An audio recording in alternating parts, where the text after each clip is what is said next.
Hello friends, आप सबका स्वागत है आपके अपने यूट्यूब चैनल फार्मा एमसीक्यू में। तो बच्चों क्या लेके आई हूँ आज आप लोगों के लिए। इसे आप मॉडल पेपर कह लीजिए, टेस्ट पेपर कह लीजिए, है ना, कुछ भी कह लीजिए।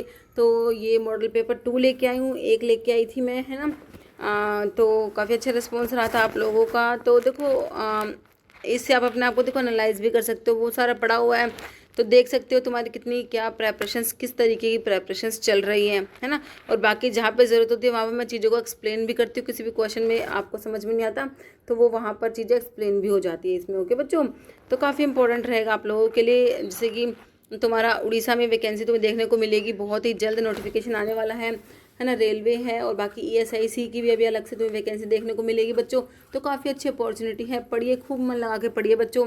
ओके, तो देख लेते हैं आज की वीडियो में मॉडल पेपर 2। ओके बच्चों, और अगर आपको टेस्ट सीरीज चाहिए, क्रैश कोर्स चाहिए, है ना, तो आप लोगों के पास अभी फार्मा एमसीक्यू ऐप है। तो वीडियो के डिस्क्रिप्शन बॉक्स में लिंक रहती है ऐप की। बाकी प्ले स्टोर से भी तुम फार्मा एमसीक्यू ऐप को डाउनलोड कर सकते हो। वहाँ पर टेस्ट सीरीज क्रैश कोर्स मिल जाएंगे, उड़ीसा का भी क्रैश कोर्स है वहाँ पर, है ना। तो वहाँ पर आप चेक कर लेना। ओके ठीक है बच्चों। तो हम लोग देखिए हमारे क्वेश्चंस।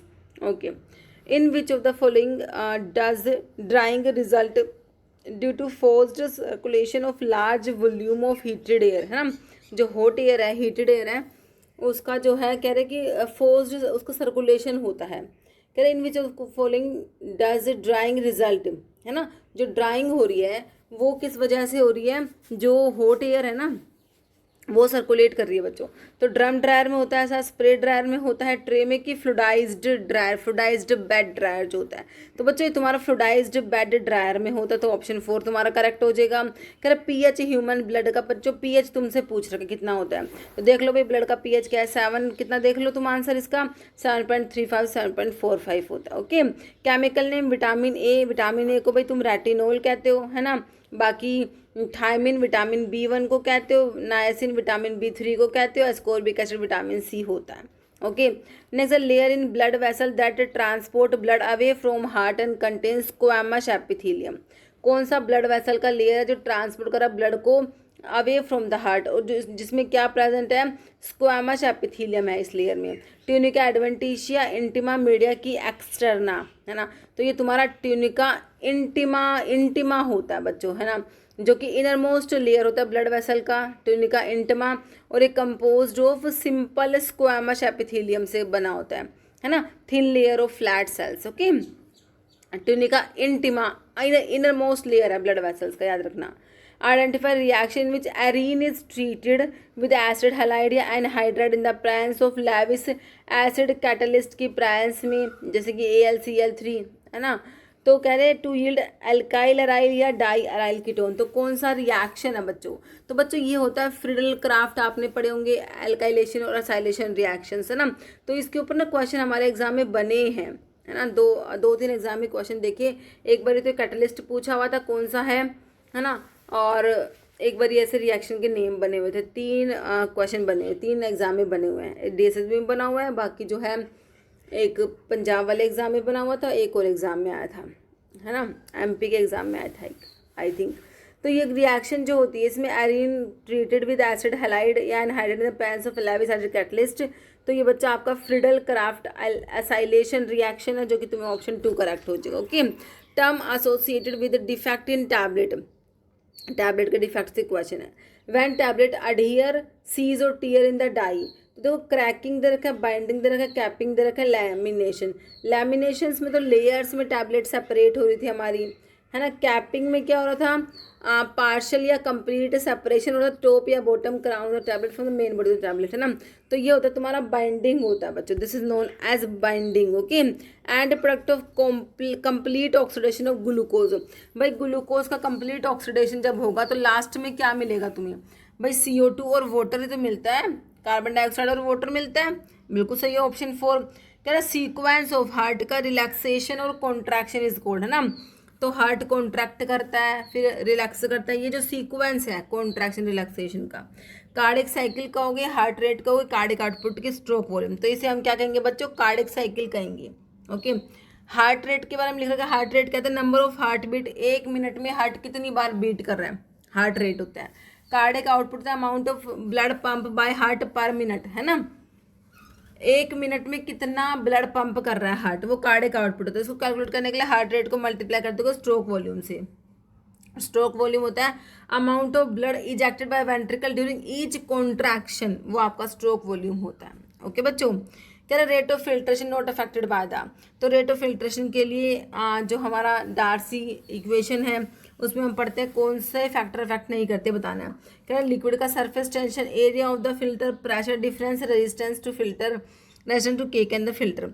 तो किस पे डिपेंड नहीं करता, लिक्विड का सरफेस टेंशन पे डिपेंड नहीं करता है ना। तो बाकी इन्वर्सली प्रोपोर्शनल हमने देखा था, K A delta P by eta L होता है ना, रेट ऑफ फिल्ट्रेशन। दो फैक्टर्स हैं इनके इन्वर्सली प्रोपोर्शनल है, तो thickness of the filter cake और विस्कोसिटी जो है, इन दोनों के तो हमारा रेट ऑफ फिल्ट्रेशन जो है इन्वर्सली प्रोपोर्शनल है। बाकी प्रेशर डिफरेंस और एरिया के डायरेक्टली प्रोपोर्शनल होता है। ओके, क्या ethylene oxide use for sterilisation is due to its, तो गैस स्टेलाइजेशन जो होता है वहाँ पर हमारा इथाइलिन ऑक्साइड यूज होता है। तो यहाँ पर जो मैकेनिज्म होता है वो आपका एल्काइलेशन आप लोग पढ़ते हो गैस स्टेलाइजेशन में। कह रहा strong absorption of UV radiation, nucleic acid, mutagenic property, protein coagulating, coagulation वाला मैकेनिज्म मोइस्ट हीट में होता है बच्चों। यहाँ पर अल्काइलेटिंग प्रॉपर्टी करेक्ट हो जाएगा तुम्हारा option 4। Following example anti protozoal nitro imidazole derivative, कह रहा मेलार्सोप्रोल है, डिलॉक्सानाइड है, मेट्रोइडाजोल, मेट्रोइडाजोल जो है नाइट्रो इमिडाजोल डेरिवेटिव होता है। आंसर ऑप्शन 3 करेक्ट है।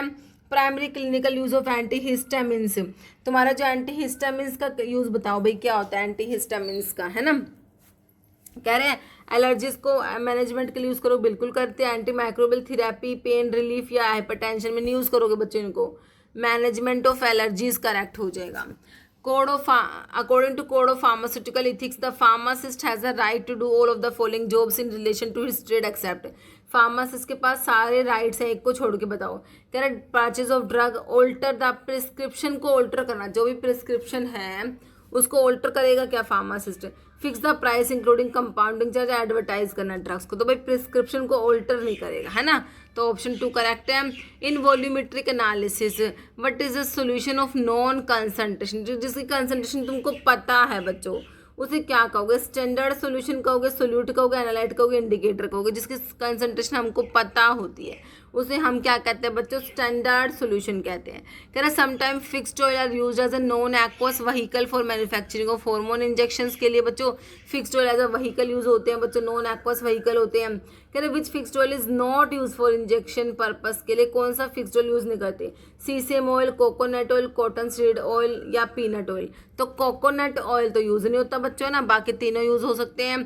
कह रहे केमिकल एनर्जी कन्वर्ट होती है इलेक्ट्रिकल एनर्जी में इन द, कहाँ पर होती है, इलेक्ट्रोलिटिक सेल में, फोटो मोटिव सेल में बच्चों, फोटोन सेल है, गैल्वेनिक सेल, गैल्वेनिक सेल में केमिकल एनर्जी कन्वर्ट हो रही होती है बच्चों इलेक्ट्रिकल एनर्जी में। Okay, dash is not inactive enzyme precursor, जो कि प्रेजेंट पैंक्रियाटिक जूस में बच्चों इनएक्टिव है। देखो कीमोट्रिप्सिनोजन ये इनएक्टिव फॉर्म है, बिल्कुल होता है पैंक्रियाटिक जूस में। प्रोकार्बोक्सी पेप्टाइडेज भी इनएक्टिव है, ये भी प्रेजेंट है। ट्रिप्सिनोजन या एंटीरोपेप्टाइडेज, तो यहाँ पर आपसे नोट पूछा है तो एंटीरोपेप्टाइडेज छोड़ दो बच्चों, बाकी तीनों प्रेजेंट होते हैं पैंक्रियाटिक जूस में, इनएक्टिव एंजाइम प्रिकर्सर होते हैं। Amino acid dash the starting material for the biosynthesis of NOR adrenal, और एड्रेनल के बायोसिंथेसिस के लिए देखो स्टार्टिंग मटेरियल देखो सीरीन प्रोलिन तो तुमने नहीं पढ़ा होगा बच्चों, टायरोसिन पढ़ा होगा ना, तो ऑप्शन 1 हो जाएगा L tyrosine. Okay, elixirs is example of, तो हमारे एलिक्सर्स क्या होते हैं बच्चों, ये हाइड्रो एल्कोहलिक प्रेपरेशन है, मतलब इसमें वाटर है और आपका एल्कोहल भी होता है, इथेनॉल, है ना। तो एलिक्सर्स कह रहे हैं किसके एग्जाम्पल, एग्जाम्पल ऑफ मोनोफेजिक होते हैं बच्चों, लिक्विड ओएस फॉर्म्स में आते हैं, बिल्कुल आते हैं। हाइड्रो एल्कोहलिक ओरल प्रेपरेशन से होती हैं। इमल्शन सस्पेंशन तो बाइफेजिक लिक्विड ओएस फॉर्म्स होती है, सेमी सॉलिड में इमल्शंस नहीं आते। ऑप्शन 1 करेक्ट है। प्राइमरी रोल एनपीपीए, एनपीपीए होता है नेशनल फार्मास्यूटिकल प्राइसिंग अथॉरिटी। क्या होता है NPPA, national pharmaceutical pricing authority. इसका रोल क्या है, रेगुलेट करना ड्रग के प्राइस, बिल्कुल सही है। क्लिनिकल ट्रायल्स को कंडक्ट करना नहीं होता, अप्रूव करना न्यू ड्रग्स को, लाइसेंसिंग फार्मेसीज, तो यहाँ पर हो जाएगा रेगुलेट करना ड्रग के प्राइस को बच्चों। ओके, कह रहे एप्लीकेशन सबमिटेड टू एफडीए, को एक एप्लीकेशन हमने सबमिट करी है, ठीक है, to seek permission to test a new drug या biological in human is called. भाई आपको ह्यूमंस में कोई नई ड्रग को टेस्ट करना है, क्लिनिकल ट्रायल्स करने हैं तुमने, है ना, तो सबसे पहले कौन सा तुम एप्लीकेशन सबमिट करोगे एनडीए को, है ना, तो वो होता है investigational new drug application, INDA जो होता है ना, क्योंकि तुम्हें अभी क्लिनिकल ट्रायल्स के लिए परमिशन लेनी है ना, तो हम क्या करते हैं बच्चों, इन्वेस्टिगेशनल न्यू ड्रग एप्लीकेशन होता है। उसके बाद जो न्यू ड्रग एप्लीकेशन होता है वो हम फेज 3 के बाद फिर NDA फाइल करा जाता है। एक क्वेश्चन अभी रिसेंटली पूछा गया था कि NDA कब फाइल करते हैं, तो ये हम करते हैं फेज 3 के बाद, है ना, हम न्यू ड्रग एप्लीकेशन फाइल करते हैं, उसके बाद हमारी ड्रग मार्केट में आती है, फेज 4 स्टार्ट होता है जिसमें कि पोस्ट मार्केटिंग सर्वेलियंस होता है। ओके, तो यहाँ पर ऑप्शन 4 करेक्ट है। कह रहे following drug is an acetyl cholinesterase inhibitor है, जो बच्चों यूज करते हैं अल्जाइमर डिजीज को ट्रीट करने के लिए। कह रहे डोनिपिजिल बिल्कुल होता है, डोनिपिजिल, गैलेंटामिन, ये सब होते हैं। इप्राट्रोपियम तो हमारा एंटीकोलिनर्जिक ड्रग में आता है बच्चों, है ना। एट्रोपिन भी एंटीकोलिनर्जिक है। मीटोप्रोलोल वाले तो बीटा के ब्लोकर होते हैं। तो एसिटाइल कोलिनेस्ट्रेज इनहिबिटर तुम्हारे सिर्फ एक ही ड्रग दे रखे है, डोनिपिजिल दे रखे है, अल्जाइमर डिजीज में यूज करोगे। ऑप्शन 1 करेक्ट है। इंसुलिन सिक्रेटोगोग्यू कंसिस्ट ऑफ, जो इंसुलिन का सिक्रेशन बढ़ा रहे होते हैं बच्चों, एक तो सल्फोनाइल यूरियाज होते हैं तुम्हारे, एक आपके मैग्लेटिनाइड डेरिवेटिव होते हैं, एक आपके DPP4 इनहिबिटर भी होते हैं। तो अब देख लो यहाँ पर क्या दे रखे हैं, है ना। बाइगोनाइड्स तो होते नहीं, काट दो, इंसुलिन के सिक्रेशन को बढ़ाने वाले ड्रग्स में एमिनोग्लाइकोसाइड्स नहीं आएंगे, है ना, बाइगोनाइड्स काट दो, बचा क्या, सल्फोनाइल यूरियाज होते हैं, मैग्लेटिनाइड डेरिवेटिव्स में रैपा और नाइट्रोग्लिनाइड, रैपाग्लिनाइड और नाइट्रोग्लिनाइड आते हैं। सल्फोनाइल यूरियाज में तुम्हारा जैसे कि जो टोलब्यूटामाइड, है ना, और ये जो G वाले होते हैं, ग्लीक्लेजाइड, ग्लीमेपिराइड, ग्लाइबिराइड, ग्लीबनक्लेमाइड, ग्लीपिजाइड, ये सब ड्रग्स होती है। ठीक है, DPP4 इनहिबिटर तुम्हें पता ही है बच्चों, ग्लिप्टिन्स वाले ड्रग्स होते हैं। ओके, नेक्स्ट है gram negative organism have higher dash content. तो ग्राम नेगेटिव जो ऑर्गेनिज्म होते हैं, ग्राम नेगेटिव बैक्टीरिया जो होते हैं, उनमें बच्चों लिपिड कंटेंट ज़्यादा होता है ना। तो उनमें क्या होता है बच्चों, हाई लिपिड का कंटेंट ज़्यादा होता है।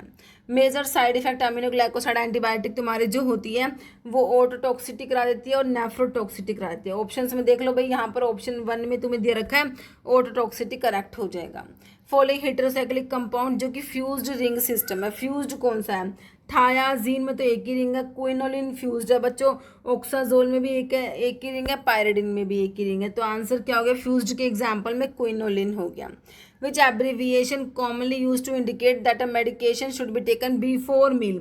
बिफोर के लिए क्या होता है बच्चों, एंटी होता है, मील के लिए होता है साइबोज, AC एंटी साइबोज, कहाँ लिख रखा है, एंड PRN प्रोरिनाटा कोटुडाई क्यूडे डेली जो होता है, पोस्ट साइबोज आफ्टर मील होता है। तो यहाँ पर ऑप्शन जो है 4 हो गया AC। ओके, AC मतलब ante cibos. Which compound is to be first use for treatment leukemia, को ट्रीट करने से पहले प्रोड्यूस यूज करा गया इन चारों में से। 6 मरकैप्टोप्यूरिन, डॉक्सोरिबोसिन, सिस्प्लेटिन, डॉक्साइलामिन। तो बच्चों 6 मरकैप्टोप्यूरिन को यूज करा गया, ऑप्शन 1 करेक्ट हो जाएगा। मैकेनिज्म रोलर मिल का पूछ रखा है, used in pharmaceutical industry size reduction के लिए।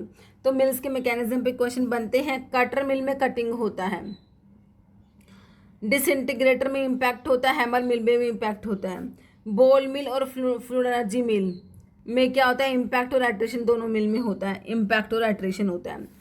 रोलर मिल में कंप्रेशन होता है बच्चों, यहाँ पर तुम्हारा ऑप्शन 3 करेक्ट हो जाएगा। Mixture of equal part of enantiomers, enantiomers के इक्वल पार्ट का मिक्सचर क्या कहलाएगा, डायस्टीरियोमर्स, मेजो कंपाउंड्स नहीं, रैसिमिक मॉडिफिकेशन कहोगे तुम इसको, है ना। ऑप्शन 3 करेक्ट हो जाएगा।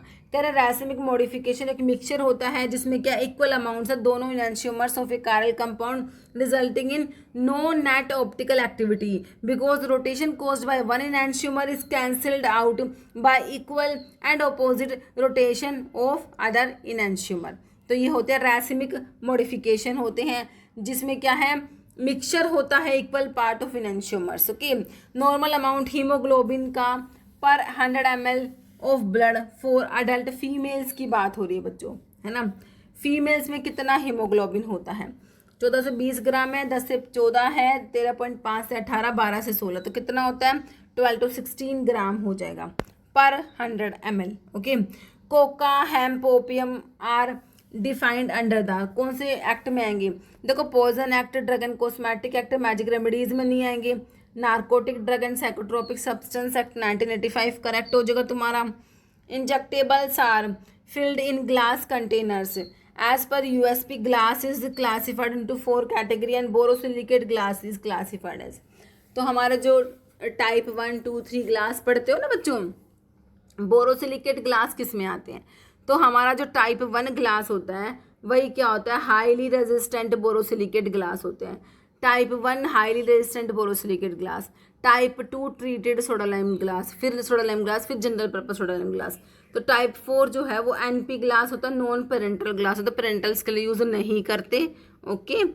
Edison's disease is caused by deficiency of hormone from which gland. तो एड्रेनोकोर्टिकल इनसफिशिएंसी भी बोलते हैं एडिसन्स डिजीज में, एड्रेनोकोर्टिकल इनसफिशिएंसी. देखो पेनक्रियाज का काम नहीं है, पिट्यूटरी नहीं है, थायराइड नहीं है, एड्रिनल ग्लैंड की बात हो रही है. इसके हॉर्मोन्स में कमी हो जाएगी तो ये होता है एडिसन्स डिजीज होता है. तुम्हारा ऑप्शन 4 करेक्ट हो जाएगा. Following is a fluoroquinolones used for UTI के लिए यूज होने वाले फ्लोरोक्विनोलोन्स कौन सा दे रखा तुम्हें? डॉक्सीसाइक्लिन दे रखा है, क्लिंडामाइसिन दे रखा है, लीवोफ्लॉक्सासिन की मेट्रोडाजोल. फ्लोरोक्विनोलोन्स है, मैंने आपको फ्लोक्सासिन वाली ड्रग बताई थी, यहाँ पर लीवोफ्लॉक्सासिन दे रखा है तुमको, जो कि करेक्ट हो जाएगा ऑप्शन 3. लीवोफ्लॉक्सासिन तुम्हारा फ्लोरोक्विनोलोन्स में आता है बच्चों. यूज्ड करोगे यूरिनरी ट्रैक्ट इन्फेक्शन के लिए. तो फ्लोरोक्विनोलोन्स हमारे डीएनए गायरेज को इनिबिट करा रहे होते हैं. कि क्या करते हैं बच्चों? डीएनए गायरेज को इनिबिट करा के काम करते हैं ये. ओके. नेक्स्ट क्वेश्चन है powder that absorb moisture from the air to the extent that they will partially और होली लिक्विफाई हो जाता है बच्चों. देखो मॉइस्चर को अब्जॉर्ब तो करते हैं, तुम्हारे हाइग्रोस्कोपिक भी करते हैं और डेलिक्वेसेंट भी करते हैं, लेकिन हाइग्रोस्कोपिक मॉइस्चर को अब्जॉर्ब कर लेंगे है ना, लेकिन लिक्विफाई नहीं होते. डेलिक्वेसेंट इतना मॉइस्चर अब्जॉर्ब कर लेंगे कि लिक्विफाई हो जाते हैं. यही कह रहे हैं मॉइस्चर अब्जॉर्ब करके लिक्विफाई हो गए, वो तुम्हारे डेलिक्वेसेंट पाउडर्स होते हैं, है ना. तो यहाँ पर ऑप्शन 2 करेक्ट हो गया. हाइग्रोस्कोपिक भी मॉइस्चर अब्जॉर्ब करते हैं बच्चों. डेलिक्वेसेंट कह रहे हैं इतना मॉइस्चर अब्जॉर्ब कर लेंगे लिक्विफाई हो जाएंगे. हाइग्रोस्कोपिक मॉइस्चर अब्जॉर्ब करते हैं बट वो डिजोल्व कंप्लीटली डिजोल्व नहीं होते. ये फ्लोरेसेंट्स बच्चों लॉस करते हैं water of crystallisation when expose to air. Eutectic powder होते हैं, जैसे कि यूटेक्टिक सब्सटेंस के एग्जांपल में कैम्फर, मेंथोल, ये सब पढ़ते हो है ना. तो इनको मिक्स करेंगे तो क्या होता है? मेल्टिंग पॉइंट कम हो जाता है. ओके. क्या incompatibility that can be corrected bye emulsification. से तुम कौन सी इनकम्पैटिबिलिटी को करेक्ट कर सकते हो भाई? जो तुम्हारी फिजिकल इनकम्पैटिबिलिटी में पढ़ते हो है ना, इमिसिबिलिटी, इंसॉल्युबिलिटी, प्रेसिपिटेशन, लिक्विफेक्शन, है ना. तो आपका जो इमिसिबिलिटी होता है ओके, तो देखो केमिकल, फिजिकल, थेरेपेटिक या फिजियोलॉजिकल. तो आपका जो फिजिकल इनकम्पैटिबिलिटी को हम करेक्ट कर सकते हैं बाय द इमल्सिफिकेशन. ओके. कह following advantage of using single dose ampoules और multi dose vials in sterile dose form. तो भाई सिंगल डोज जो एम्पाउल्स होते हैं उनका क्या एडवांटेज है? तो कह रहे कि रिड्यूस रिस्क ऑफ कंटामिनेशन. देखो बिल्कुल बात सही है. तुम जो हमारा प्रोडक्ट है वो एक ही बार में यूज़ हो जाएगा, मल्टीपल टाइम हमें यूज़ नहीं करना पड़ेगा, है ना. एक बार यूज़ करेंगे तो कंटामिनेशन के रिस्क कम होते हैं इसमें एम्पाउल्स के केस में, है ना. बाकी lower cost, better colour quality नहीं होगा. तो ऑप्शन 1 यहाँ पर करेक्ट हो जाएगा, रिड्यूस रिस्क ऑफ कंटामिनेशन, है ना. Following factors is commonly considered when calculating the dose of medication for paediatric patients. के लिए आप मेडिकेशन की डोज को कैलकुलेट करना है भाई, कौन सा फैक्टर कंसिडर करोगे? कह रहे पेशेंट का जेंडर, वेट, हेयर कलर या फिर ऑक्यूपेशन बताओ. देखो अब ऑप्शन देखो भाई तुम इसके, है ना, कुछ सोचने की जरूरत है क्या? ऑप्शन 3 हो जाएगा पेशेंट का वेट, है ना. Following is the major common cause है हाइपर कैल्सीमिया. कैल्शियम बढ़ रहा है बच्चों ब्लड में, किस कारण से बढ़ेगा बताओ? विटामिन के इंटॉक्सिकेशन से, थायरोटॉक्सिकोसिस, मल्टीपल माइलोमा नहीं होगा, प्राइमरी हाइपर पैराथायरॉयडिज्म. क्योंकि पैराथॉर्मोन्स क्या होते हैं बच्चों? कैल्शियम का लेवल बढ़ाते हैं ना बच्चों. अगर हाइपर पैराथायरॉयडिज्म और पैराथायरॉयड हार्मोन ज़्यादा हो रहे हैं तो वो ज़्यादा कैल्शियम बढ़ा देंगे, तुम्हारा हाइपर कैल्सीमिया हो जाएगा बच्चों, है कि नहीं. ऑप्शन तुम्हारा 3 करेक्ट हो जाएगा. कह रहे प्राइमरी हाइपर जो पैराथायरॉयडिज्म होता है ओवरऑल मोस्ट कॉमन कोज है हाइपर कैल्सीमिया का. यहाँ पर क्या होता है? ऑटोनोमस ओवर सिक्रेशन होता है पीटीएच का, पैराथॉर्मोन्स का, बाय वन और more of the parathyroid gland which leads to, जिससे इंक्रीज हो जाएगा बोन का resorption, enhance calcium resorption by the kidney, increase intestinal calcium resorption. मतलब ओवरऑल हमारा जो है हाइपर कैल्सीमिया देखने को मिलेगा. Which dose form design for sublingual administration. बस सबलिंगुअली क्या दोगे? टंग के नीचे देते हैं ना, एंजिना वाले पेशेंट्स को जीटीएन देते हैं, ग्लिसराइल ट्राइनाइट्रेट, है ना. तो बताओ किस फॉर्म में है वो? इंजेक्टेबल है, पैच है, लोजेंजिस है कि टैबलेट है? भाई टैबलेट होगी ऑब्वियसली, है ना. बिल्कुल सही, option 4। Example of sulphonamide classified as oral non absorbable agent है बच्चों, नॉन एब्जॉर्बेबल एजेंट है ओरल। बताओ कौन सा सल्फोनामाइड है? सल्फासालाजीन है, एसिटामाइड है, सल्फिक्सोक्साजोल, सल्फामिथिजोल। तो ये सल्फासालाजीन होता है बच्चों, ऑप्शन 1 हो जाएगा। सल्फासालाजीन को बच्चों सैलिसाइल एजो सल्फापायरिडिन भी कहते हैं। पुअरली एब्जॉर्ब होता है स्मॉल इंटेस्टाइन में, रीच द कोलोन, जहां पर क्लीव बाय बैक्टीरिया है ना, तो वहां पर इसको बैक्टीरिया क्लीव करते हैं सल्फापायरिडिन और 5 अमीनो सैलिसिलिक एसिड में।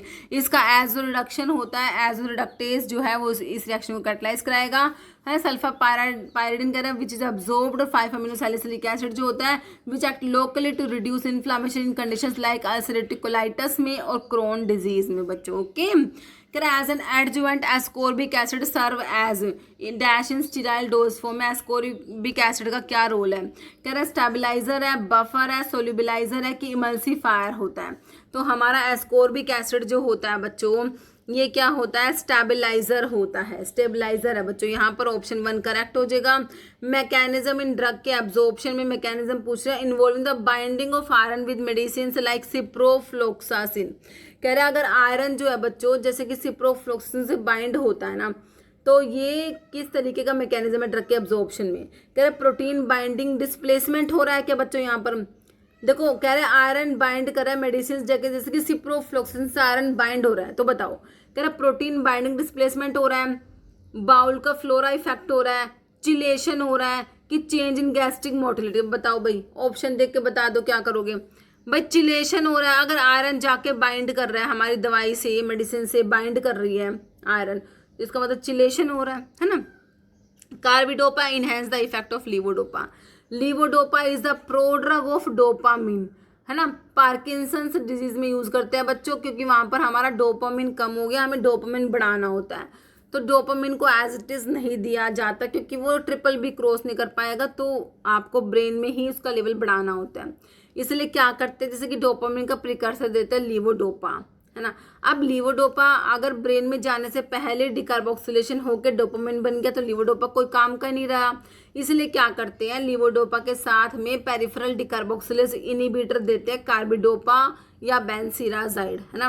तो ये क्या करते हैं, लीवोडोपा का पेरिफेरी में डिकार्बोक्सिलेशन को प्रिवेंट करते हैं, जिससे कि ज़्यादा से ज़्यादा लीवोडोपा ट्रिपल बी क्रॉस करके ब्रेन में जाए, और यही हमें पार्किंसंस में चाहिए होता है, वहाँ पर जाके डोपामिन में कन्वर्ट हो जाएगा, है ना। तो कार्बिडोपा एनहेंस करता है लीवोडोपा के इफेक्ट को, कैसे? प्रिवेंट करके इसके डिकार्बोक्सिलेशन को। कहाँ पर? पेरिफेरी में बच्चों, क्योंकि ये इनके नाम में क्या है, पेरिफेरल डिकार्बोक्सिलेज इनिबिटर। बच्चों पेरिफेरी में ही डिकार्बोक्सिलेशन को इनिबिट कराएंगे, ब्रेन में नहीं जाएंगे बच्चों ये, ठीक है। तो यहाँ पर तुम्हारा आंसर ऑप्शन 3 हो गया। 4 टाइप के dissolution apparatus are specified in the USP for dissolution test. Paddle type कौन सा apparatus होता है? यूएसपी डिसोल्यूशन apparatus जो होते हैं, फर्स्ट वाला कौन सा होता है, सेकंड वाला, थर्ड वाला, फोर्थ वाला, है ना। बास्केट होता है, पैडल होता है, तो यूएसपी तो मतलब कि सेकंड वाला पैडल है, फर्स्ट वाला बास्केट होगा इसमें ना, यही है ना बच्चों। हाँ, सेकंड वाला पैडल होता है, फर्स्ट वाला बास्केट होता है इसमें। तो पैडल वाला पूछ रखा है, तो यूएसपी जो ऑपरेटर्स जो है सेकंड होता है पैडल, फर्स्ट वाला बास्केट टाइप होता है, सेकंड वाला पैडल है, थर्ड वाला रेसिप्रोकेटिंग सिलेंडर होता है, फोर्थ वाला क्या होता है, फ्लो थ्रो सेल। ओके, जैसे HPLC in pharmaceutical analysis stand for, simple full form पूछ रखे बच्चों, क्या होती है? हाई प्रेशर लिक्विड क्रोमेटोग्राफी की हाई परफॉर्मेंस, तो ये होता है बच्चों हाई परफॉर्मेंस लिक्विड क्रोमेटोग्राफी होता है। Important constituent of hair tonic use to promote hair growth and add black colour to the hair. बताओ भाई, कॉम्फ्राई है, चिकवीड है, रोजमेरी की जटमनसी, तो ये जटमनसी हो जाएगा बच्चों तुम्हारा। नेक्स्ट है कॉमन नेम 2,2-डाईमिथाइल प्रोपेन। 2,2-डाईमिथाइल प्रोपेन जो है बच्चों उसको पेंटेन कहोगे, नियोपेंटेन आइसो की ब्यूटेन के आइसोपेंटेन, तो नियोपेंटेन कहेंगे बच्चों इसको। ओके, नेक्स्ट है बेंजोइक एसिड बिकम स्ट्रोंगर। इनमें से कौन सा सब्सटेंट जो है अटैच होगा तो बेंजोइक एसिड स्ट्रोंगर बन जाएगा बच्चों। NH2 NO2 OH CH3, तो कह रहे हैं कि भाई NO2 अगर अटैच हो गया तो हमारा बेंजोइक एसिड स्ट्रोंगर बन जाएगा NO2 लगाने से। कह रहे benzoic acid become stronger acid with substituent that are electron withdrawing substituent को अगर अटैच कर दोगे तुम्हारा बेंजोइक एसिड स्ट्रॉन्गर हो जाएगा। NO2 ग्रुप क्या है, इलेक्ट्रॉन विद ड्रॉइंग ग्रुप होता है, इसलिए इसको अटैच करने से हमारा बेंजोइक एसिड स्ट्रॉन्गर हो जाएगा। एक ATM atmospheric is equal to किसके इक्वल होता है बच्चों, ये PA मतलब पास्कल है ना, तो ये देख लो भाई किसके इक्वल होता है, तो ये होता है, पता है ये ऐसे लिखा हुआ है, ये 102 नहीं है, 10⁻2 है, ये 105 की 10⁻5 है, ये है 10⁻9, ये 10⁻5, इस तरीके से लिख रखा है बच्चों ये, ठीक है। हाँ तो भाई इसका आंसर देखो यहाँ पर जो है हो जाएगा तुम्हारा ऑप्शन 2, 1.01325 मल्टीप्लाई करेंगे 10⁻5 PA मतलब पास्कल। देखो 1 स्टैंडर्ड जो एटमॉस्फेयर होता है वो इक्वल होता है 101,325 पास्कल के। अब हमने मल्टीप्लाई में 10⁻लगा दी तो हमें यहाँ पर पॉइंट लगाना पड़ेगा, है ना, तो इन साइंटिफिक नोटेशन इसको एक्सप्रेस करते हैं 1.01325 इंटू 10⁻5 PA पास्कल। ध्यान रखना है भाई तुमने इसको, ठीक है, तो क्वेश्चन बन जाते हैं बच्चों, कभी ऐसे एग्जाम मतलब कि इस तरीके के क्वेश्चंस भी हमसे पूछे जा सकते हैं। Barium sulphate can be acid by which of the following method. अब तुमने BaSO4 जो होता है, बेरियम सल्फेट जो होता है, उसके एसिड के लिए कौन सा टाइट्रेशन यूज़ करना है। देखो एल्कलीमेट्री करोगे, रिडॉक्स करोगे, ग्रेविमेट्रिक एसिडीमेट्री। बेरियम सल्फेट के लिए तो कह रहे ग्रेविमेट्री को यूज़ करेंगे बच्चों बेरियम सल्फेट के लिए। कह रहे बेरियम सल्फेट को ऐसे करने के लिए ग्रेविमेट्रिक एनालिसिस यूज़ करेंगे, often involving precipitation followed by filtration, drying and weighing of pure solid. Okay, फिर कह रहे following is required in ophthalmic preparations to ensure sterility. Ophthalmic preparations की स्टर्लिटी को एंश्योर करने के लिए क्या चाहिए भाई, कह रहे यूज़ ऑफ स्ट्रॉन्ग फ्लेवर्स का यूज़ करोगे। अब देखो भाई ऑप्शन फ्लेवर का यूज़ करेंगे, कह रहे high alcohol content, addition of colorant, या स्टरलाइजेशन बाय ऑटोक्लेविंग या फिल्टरेशन। बताइए क्या तुम्हें रिक्वायर्ड है ऑप्थेल्मिक, तुम्हारे जो प्रेपरेशंस हैं वो उनकी स्टर्लिटी को कौन इंश्योर करेगा, तो भाई हमारा जो है इनको हम स्टरलाइज करते हैं ऑटोक्लेविंग या फिल्टरेशन से, है ना, तो ऑप्शन 4 हो जाएगा। Following is genetic disease that affect digestive system को अफेक्ट करने वाले जेनेटिक डिजीज कौन सी है। कह रहा है एक्रोमेगाली, सिस्टिक फिब्रोसिस, कोलैंजाइटिस या मायस्थीनिया ग्रेविस। तो यहाँ पर क्या हो जाएगा, सिस्टिक फिब्रोसिस हो जाएगा, है ना। सिस्टिक फिब्रोसिस कह रहे हैं inherited genetic disease caused by mutation in the CFTR gene leading to thick sticky mucus that clog organ like lungs and pancreas. Okay, cystic fibrosis होता है। क्रिटिकल टेम्परेचर क्या होता है बच्चों, क्या बताओ। कह रहे मिनिमम टेम्परेचर होता है या मैक्सिमम होता है, पहले तो ये देख लो। क्रिटिकल टेम्परेचर कह रहे हैं minimum temperature at which all 3 phase form of matter को एग्जिस्ट, या at which liquid start boil करना शुरू कर देगा तो बॉइलिंग पॉइंट है। Maximum temperature above which compound will remain in a gaseous state despite the pressure applied, तो यही करेक्ट हो जाएगा यहाँ पर। Maximum temperature above which liquid remain in gaseous state despite the pressure apply. Minimum temperature होता है eight which all 3 जो form of matter जो को एग्जिस्ट करते हैं उसको बच्चों ट्रिपल पॉइंट कहते हैं सब्सटेंस का, है ना। तो ऑप्शन A भी नहीं होगा, ऑप्शन जो है B भी क्या है बॉइलिंग पॉइंट है, तो यहाँ पर ऑप्शन 3 करेक्ट है। ओके बच्चों, next Baeyer strain theory was propose to establish the strain developed, है ना। तो बेयर स्टेन थ्योरी तो कह रहे बेंजीन है, साइक्लो एल्केन है, एल्केन है कि ईथर है ना। तो यहाँ पर आपने पढ़ा होगा साइक्लो एल्केन के लिए, साइक्लो एल्केन स्टेबिलिटी, इसकी साइक्लो एल्केन की स्टेबिलिटी को हम एक्सप्लेन करते हैं बेयर स्टेन थ्योरी से, जो क्या कहती है, deviation from the ideal tetrahedral bond angle of 109.5 degree impose strain. Okay, relationship between vapour pressure and absolute temperature of liquid is expressed by, तो इसको किससे एक्सप्रेस करोगे बच्चों, रोल्स लॉ है, क्लोजियन कैप्रन इक्वेशन, वॉन्डरवॉल या Stokes law. तो option 2 हो जाएगा क्लोजियस चैपेरोन इक्वेशन, है ना। तो ये इक्वेशन जो होती है रिलेट करती है vapour pressure of a substance to its temperature and enthalpy of vaporization allow for the calculation of vapour pressure at different temperature. Okay, following test can help to detect anaemia को detect करना है भाई, कौन से test से करोगे, uric acid creatinine LDL थोड़ी करोगे, CBC हो जाएगा कंप्लीट ब्लड काउंट जो होता है बच्चों। Okay, which type of pathology involve the study of tissues, बच्चों टिश्यूज की study, microbiology, clinical pathology, biochemistry की एनाटॉमिकल पैथोलॉजी, है ना, टिश्यूज़ की स्टडी, मतलब कि एनाटॉमिकल पैथोलॉजी हो जाएगा तुम्हारा, ऑप्शन 4 हो जाएगा। Anatomical pathology focus on examine organ tissues and cells to diagnose disease, it include procedure like biopsies और ऑटोप्सीज इसमें आती है। 1 फेराडे किसके इक्विवेलेंट होता है? 1 Faraday is equivalent to dash mole electron. कितने मोल इलेक्ट्रॉन होते हैं? 1 फेराडे में बच्चों हमारा 1 मोल इलेक्ट्रॉन होता है। कह रहे 1 फेराडे जो होता है वो 1 मोल इलेक्ट्रॉन के इक्वल होता है। It represent the electric charge carried by 1 mole of electron and approximately equal to 96500 coulombs के इक्वल होता है। When performing a back titration the analyte is, जब एक बैक टाइट्रेशन को परफॉर्म करते हो तो एनालाइट के बारे में कह रहे हैं डिजोल्व होगा वाटर में to measure its pH, analyse using a spectrophotometer, titrate directly with standard solution या titrate with an excess of standard reagent and unreacted जो रिएजेंट इज टाइट्रेटेड, है ना। तो बैक टाइट्रेशन में क्या होगा? एनालाइट जो होता है treat with excess of standard reagent और जो अनरिएक्टेड रिएजेंट होता है उसको भी टाइट्रेट करते हैं। ओके, कह रहे बैक टाइट्रेशन में non excess amount of standard reagent add करते हैं एनालाइट में, एक्सेस रिएजेंट रिएक्ट करता है कंप्लीटली एनालाइट के साथ में, अमाउंट ऑफ अनरिएक्टेड जो एक्सेस है जो अनरिएक्टेड स्टैंडर्ड रिएजेंट है then determined by titrating it with second standard solution जो कि टाइट्रेंट होता है। By knowing total amount of first reagent added and the amount did not react, है ना, determined by back titration one can calculate the initial amount of analyte. Okay, next क्या है? Following organ affect होता है वान गर्क disease में कौन सा ऑर्गन अफेक्ट हो रहा है? कह रहे आईज है, स्प्लीन है, ऑल ऑर्गन्स है, लीवर एंड किडनी है। तो बच्चों यहाँ पर हमारे लीवर और किडनी अफेक्ट होते हैं।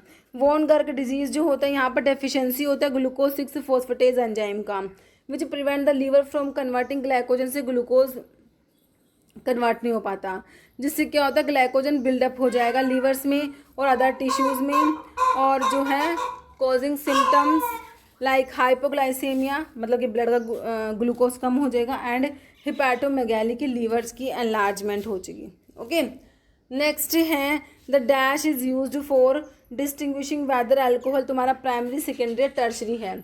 कैसे डिस्टिंग्विश करोगे हमारा अल्कोहल प्राइमरी है कि सेकेंडरी है कि टर्शरी है? कह रहे कि वैगनार टेस्ट करेंगे। वैगनार टेस्ट जो कि तुम अल्कलॉइड्स के जनरल टेस्ट में पढ़ते हो, वैगनार्स, मेयर वैगनार, ड्रैगनड्रॉफ हैगर्स, है ना। तो मैं वैगनार में तो अल्कलॉइड्स के लिए जनरल टेस्ट चाहिए, है ना। तो यहाँ पर जो iodine plus potassium iodide use होता है और रेडिश ब्राउन पीपीटी आता है, तो ये नहीं होगा। ल्यूकास टेस्ट दे रखा है, फैलिंग टेस्ट दे रखा है, जाग टेस्ट, तो ये ल्यूकास टेस्ट होता है। ल्यूकास जिसे हम डिस्टिंग्विश करते हैं हमारा अल्कोहल प्राइमरी सेकेंडरी की टर्शरी कौन सा है, कौन सा? ल्यूकास टेस्ट है। क्या test differentiate the alcohol based on rate of reaction with the Lucas reagent. तो ल्यूकास रिएजेंट क्या है? कंसनट्रेटेड HCl होता है और एनहाइड्राइज जिंक क्लोराइड होता है which leads to formation of insoluble alkyl chloride causing the solution to become cloudy और turbid. Okay, which diagnostic test is used to estimate glomerular filtration rate and assess the proper functioning of kidney। बताओ भाई कौन सा diagnostic test होता है जिसको तुम use करते हो एस्टिमेट करने के लिए GFR को and assess proper functioning of the kidney. कह रहे क्रिएटिनिन क्लियरेंस है, इंट्रावीनस पाइलोग्राम है, यूरिन एनालिसिस है, रिनल स्कैन। तो आपका होता है क्रिएटिनिन क्लियरेंस होता है बच्चों, यहाँ पर ऑप्शन 1 करेक्ट हो जाएगा। Modern drug store should fulfil all the requirement laid down in dash the drug and cosmetic 1945, है ना। देखो शेड्यूल T लिख रखा है, शेड्यूल N, देखो टी में क्या होता है, अगर GMP की बात करते हैं ASU ड्रग्स के लिए तो हमारा शेड्यूल T। आयुर्वेदा सिद्धा यूनानी के GMP की बात करो शेड्यूल T आता है। R में स्टैंडर्ड्स फॉर मैकेनिकल कंट्रासेप्टिव्स, P में लाइफ पीरियड ऑफ ड्रग, यहाँ पर होता है शेड्यूल N जिसमें क्या होता है list of minimum equipment required for the efficient running of pharmacy. तो modern drug store should fulfil all the requirement laid down in schedule N of the drug and cosmetic act 1940 का है, rules 1945 में आए, है ना। Next है यही लिखा हुआ है इसमें, colour change of indicator take place generally. तो इंडिकेटर का कलर कब चेंज होता है? Generally within small interval of pH, within long interval of pH with no relevance to pH, abrupt change. Small interval आ जाएगा, within small interval of pH. Okay. According to Codex Alimentarius Commission, maximum residue limit of pesticide is expressed in which unit? mg per gram, mg per liter, mg per ml या mg per kg. तो इसका answer हो जाएगा option 4 mg per kg. It indicates the maximum concentration of pesticide residue that is legally permitted in और N food और animal feed, है ना. तो जो ये लिखा हुआ है कि maximum residue limit of pesticide, है ना, इसका मतलब बता रखा है क्या होता है. Immunity gain through invading organism in small number causing no signs of disease is termed as, है ना. तो बताओ कौन सी इम्यूनिटी है जिसमें क्या कर रहे हैं, इन्वेड कर रहे हैं स्मॉल नंबर ऑफ ऑर्गेनिज्म, है ना. कह रहे हैं नेचुरली अक्वायर्ड पैसिव है, तो वो तो भाई नेचुरल तरीके से पैसिव इम्यूनिटी मिल रही है, मदर के मिल्क से मिलती है वो तो, है ना. नेचुरल तरीके से पैसिव इम्यूनिटी मदर के मिल्क से मिलती है. और आर्टिफिशियल तरीके से पैसिव इम्यूनिटी जो कि एंटीबॉडी कंटेनिंग प्रेपरेशंस देते हो सिरम, है ना, उससे मिलती है एंटीबॉडीज़ जो हम देते हैं.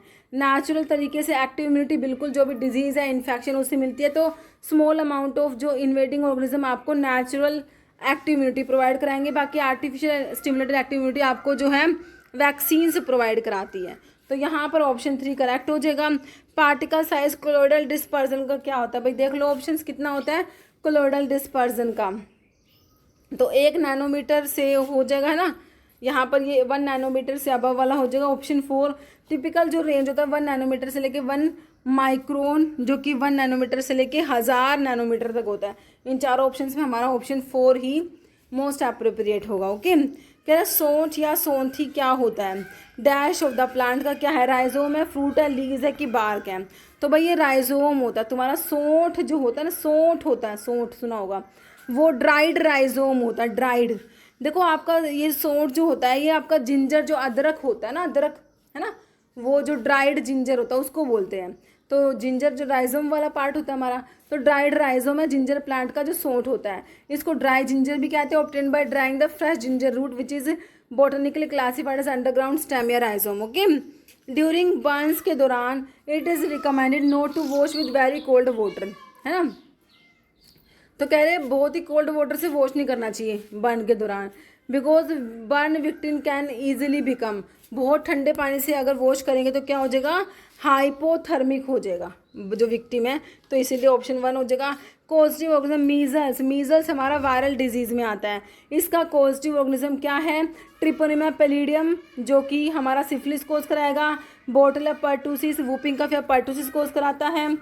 यहाँ पर RNA पैरामिक्सो वायरस है. वेरिसिला जूस्टर वायरस चिकन पॉक्स कराता है. बच्चा क्या, RNA पैरामिक्सो वायरस मीजल्स कोज कराएगा. RNA पैरामिक्सो वायरस क्या कराएगा, मीजल्स कोज कराएगा, है ना. कह रहा है मेजर डीमेरिट, इंटरनल रिक्रूटमेंट जो होती है ना बच्चों, उसका एक क्या डीमेरिट क्या डिसएडवांटेज है इंटरनल रिक्रूटमेंट का. कह रहा है reduce the need for training, तो भैया तो इसका एडवांटेज हो गया, है ना. प्रिवेंट फ्रेश टैलेंट, हाँ एंटरिंग, फ्रेश टैलेंट एंटर नहीं कर पाते इससे, है ना. इम्प्रूव एम्प्लॉय का मोरल इंप्रूव होगा, ये एडवांटेज है. Always improve productivity. तो यहाँ पर डीमेरिट क्या है, ऑप्शन 2 हो जाएगा डीमेरिट में बच्चों, है ना. मेजर डीमेरिट इंटरनल रिक्रूटमेंट क्या होता है, limited pool of candidate which can leads to a lack of fresh perspective and new ideas potentially causing stagnation within the company. okay. Second stage demographic cycle जो होता है उसका बताना है. Declining stage है, लेट एक्सपेंडिंग स्टेज है, high stationery stage है, early expanding stage है. तो second stage early expanding stage होता है. डेमोग्राफिक साइकिल के देखो first, second, third, fourth, fifth 5 stage लिख रखे हैं. तो अर्ली देखो अर्ली एक्सपेंडिंग पूछा हुआ था ना, तो सेकंड वाला अर्ली एक्सपेंडिंग होता है. फर्स्ट वाला होता है हाई स्टेशनरी स्टेज होता है, सेकंड वाला अर्ली एक्सपेंडिंग स्टेज, थर्ड वाला लेट एक्सपेंडिंग स्टेज, फोर्थ लो स्टेशनरी स्टेज और फिफ्थ होता है डिक्लाइनिंग स्टेज. तो हाई स्टेशनरी स्टेज में कह रहे हैं हाई बर्थ रेट और हाई डेथ रेट होता है, दोनों इक्वल होते हैं. बर्थ और डेथ रेट हाई होते हैं दोनों. फर्स्ट जो होता है स्टेज 1 में. स्टेज 2 में कह रहे हैं बर्थ रेट चेंज होता है लेकिन डेथ रेट डिक्लाइन होगा. स्टेज 3 में कह रहे हैं लेट एक्सपेंडिंग स्टेज जो है birth rate begins to decline, death rate still decrease होएगा. 4 जो कि लो स्टेशनरी स्टेज है, दोनों बर्थ रेट और डेथ रेट दोनों कम होते हैं. है ना, और 5th वाले में डिक्लाइनिंग स्टेज में birth rate lower than death rate. Okay, next of following is use local anaesthetic in minor surgeries, povidone, iodine, cetrimide, nitrofurazone. देखो लोकल एनेस्थेटिक का example is xylocaine, lidocaine, lignocaine, कुछ भी बोल दो, option 2 ही दिया हुआ है। रिफ्यूज़ का मतलब क्या होते हैं बच्चों, मेटल यूज़ करते हो फार्मिंग में, सीवेज मटेरियल, इंडस्ट्रियल रोन होते हैं बच्चों, डिस्कार्डेड सॉलिड वेस्ट होता है ना, उसको बोलते हो refuse. Okay, polyhydroxy alcohol produce by monosaccharide के रिडक्शन से जो प्रोड्यूस होते हैं उन्हें क्या कहोगे, एमिनो शुगर कहोगे, एल्डिटोल, शुगर अल्कोहल होते हैं, दिनेनियम एल्डिटोल्स कहते हैं। एस्टर एसिड नहीं तो अल्कोहल होते हैं, शुगर अल्कोहल होते हैं बच्चों। ये कह रहा है जब कार्बोनिल ग्रुप जो होता है एल्डिहाइड कीटोन का मोनोसेकेराइड के रिड्यूस होता है, ये कन्वर्ट होता है hydroxyl group forming polyhydroxy alcohol, इन्हें हम शुगर अल्कोहल या एल्डिटोल्स कहते हैं। Following option is disadvantage, complete floor stroke system का डिसएडवांटेज बताओ। कह रहे इसमें इंक्रीज होता है मेडिकेशन एरर, इंक्रीज होता है, minimize the return of drug, ready availability है ड्रग्स की, रिडक्शन है नंबर ऑफ फार्मेसी पर्सनल। तो क्या कह रहा है डिसएडवांटेज क्या है, कंप्लीट फ्लोर स्ट्रोक सिस्टम का। तो भाई देखो मेडिकेशन एरर हो सकता है इसमें, तो यही डिसएडवांटेज है इसका, कंप्लीट फ्लोर स्ट्रोक सिस्टम का। क्या डिसएडवांटेज है, मेडिकेशन एरर ज़्यादा हो सकता है, risk of medication error because due to the lack of pharmacist direct review of every medication order, potential misidentification and dosing error at the nursing station level, है ना। बाकी increased drug inventory, a large total inventory is required across all hospital floors to ensure availability, leading to higher holding cost and capital being tied up. Okay, ये भी इसका disadvantage है। फिर increase chance of drug deterioration without proper monitoring and storage facility on the floor, there is high risk of drug expiring and degrading due to lack of proper environmental control. Okay, बाकी storage issue भी हो सकता है, inadequate या cluttered storage space on the nursing station unit can be a problem due to the volume of medication kept on hand. Okay, बाकी क्या potential for pilferage या missing dose due to less stringent tracking of individual dose compared to other system like unit dose, there is higher potential for drug to go missing. Okay, understanding the process of metabolism is important for pharmacy students because कह रहे metabolism की process को समझना क्यों जरूरी है pharmacy students के लिए। मेटाबॉलिज्म जो है बायो ट्रांसफॉर्मेशन जो होता है बच्चे तुम्हारे, है ना, तो वो क्यों ज़रूरी है। कह रहे इंप्रूव करने के लिए ड्रग की प्राइसिंग स्ट्रैटेजी है कोई लेना देना, allow them to treat disease, help them understand how drug detoxify हो रही है, ये सही है। बाकी help them prescribe diet plan नहीं होगा, तो ऑप्शन 3 हमें पता लगेगा कि ड्रग कैसे डिटॉक्सीफाई हो रही है ना।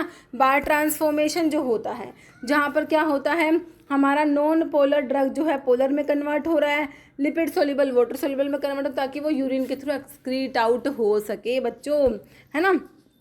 कह रहे major benefit of computerizing the hospital registration और रिकॉर्ड सिस्टम को कंप्यूटराइज करने का मेजर बेनिफिट क्या है। कह रहे reduction patient confidentiality, delayed response during emergency, efficient data retrieval and reduce waiting time correct हो जाएगा। बाकी कॉस्ट ट्रीटमेंट का इंक्रीज नहीं होगा, तो ऑप्शन 3 करेक्ट है। Condition where a drug produce a feeling of satisfaction and psychic drive to continue its use, drug allergy है, intoxication, physical dependence, psychological dependence में बच्चों ये आएगा, ऑप्शन 3 करेक्ट है। Complete functional complex of enzyme और इसका cofactor का complete जो एंजाइम है this is known as holoenzyme, apoenzyme plus coenzyme होता है, holoenzyme complete functional complex होता है एंजाइम का, इसके को फैक्टर के साथ में होलो एंजाइम।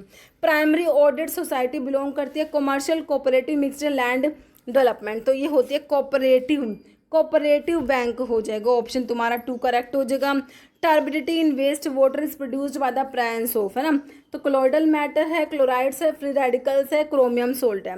तो जो वेस्ट वाटर की जो टर्बिडिटी होती है वो होती है due to the presence of colloidal matters, option 1 correct हो जाएगा। फॉलोइंग आर्थ्रोपोड बोन डिजीज, भाई जैसे देखो तुम्हारा यहाँ पर सिफिलिस, लेप्रोसिस, टेटनस सुननी होगा, प्लेग जो होता है ना, ये आर्थ्रोपोड बोन डिजीज़ है, मलेरिया हो गया तुम्हारा, है ना, ये सारे जो हैं हमारा आर्थ्रोपोड बोन डिजीज़ में आते हैं।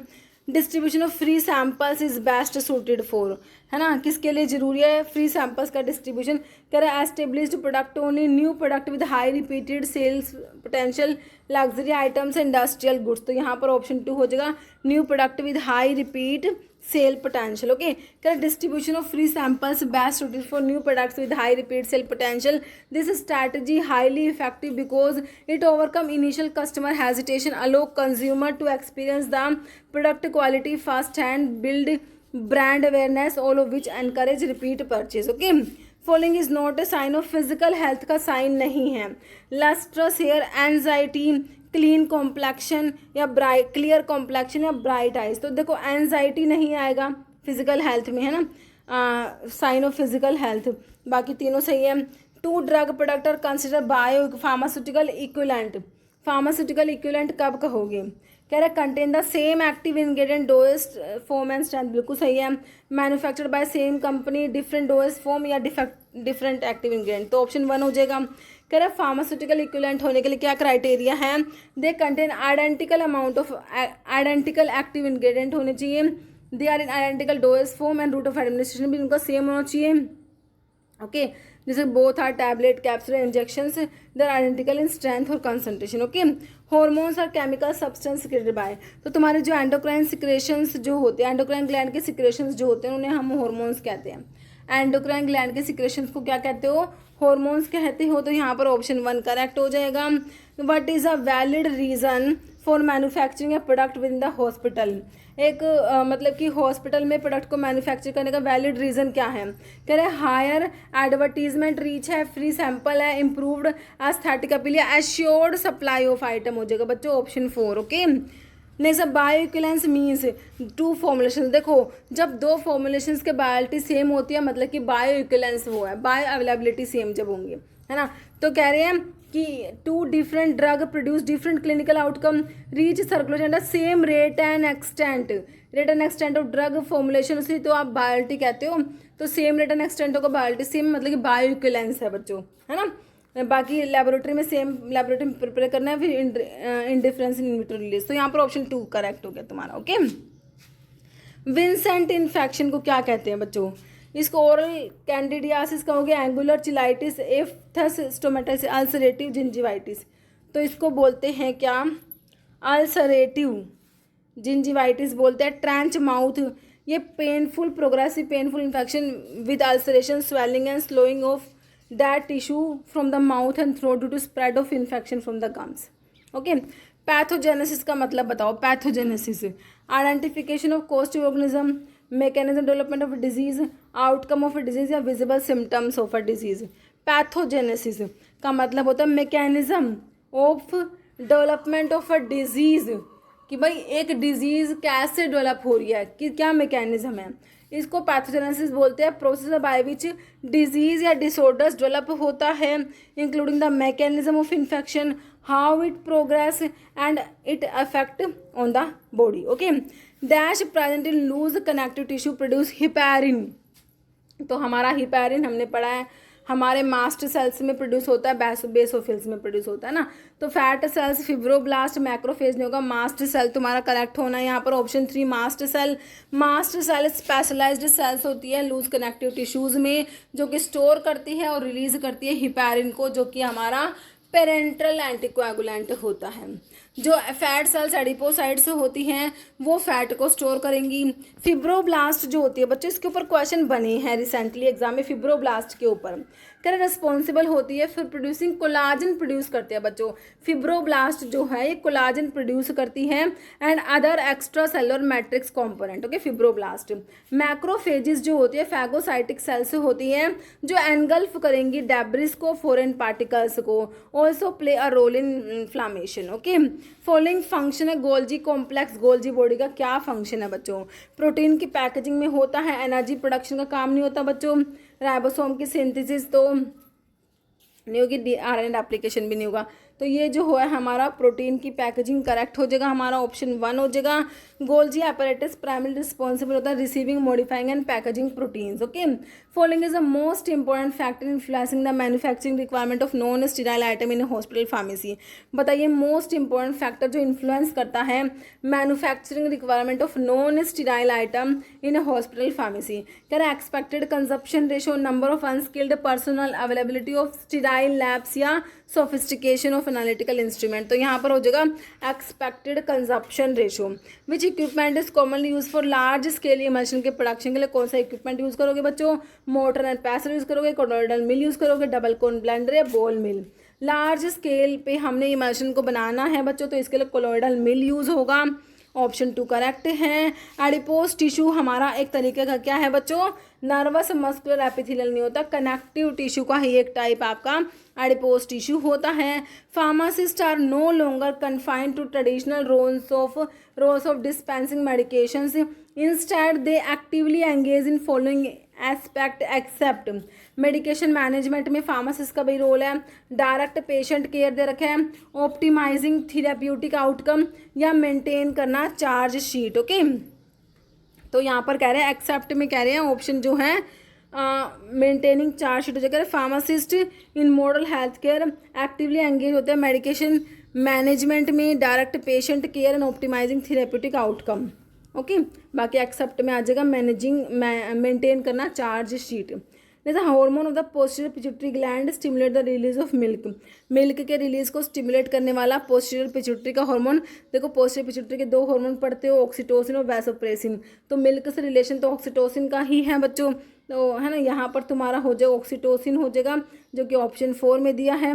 नोना पेप्टाइड हार्मोन होता है, प्रोड्यूस होता है बाय द पोस्टीरियर पिट्यूटरी, और मिल्क के इजेक्शन के लिए रिस्पॉन्सिबल होता है हमारा ऑक्सीटोसिन, मिल्क के इजेक्शन के लिए। बाकी मिल्क के प्रोडक्शन के लिए आपका जो है प्रोलैक्टिन होता है, और मिल्क के इजेक्शन की बात होती है तो उसके लिए आपका ऑक्सीटोसिन होता है। ओके, वैसोप्रेसिन भी पोस्टीरियर पिट्यूटरी का हार्मोन है। इंसुलिन तुम्हारा पैनक्रियाज में एनाट ऑफ लैंगरहैंस की बीटा सेल से प्रोड्यूस होने वाला हार्मोन होता है इंसुलिन। ओके, तो यहाँ पर ऑक्सीटोसिन करेक्ट हो गया बच्चों।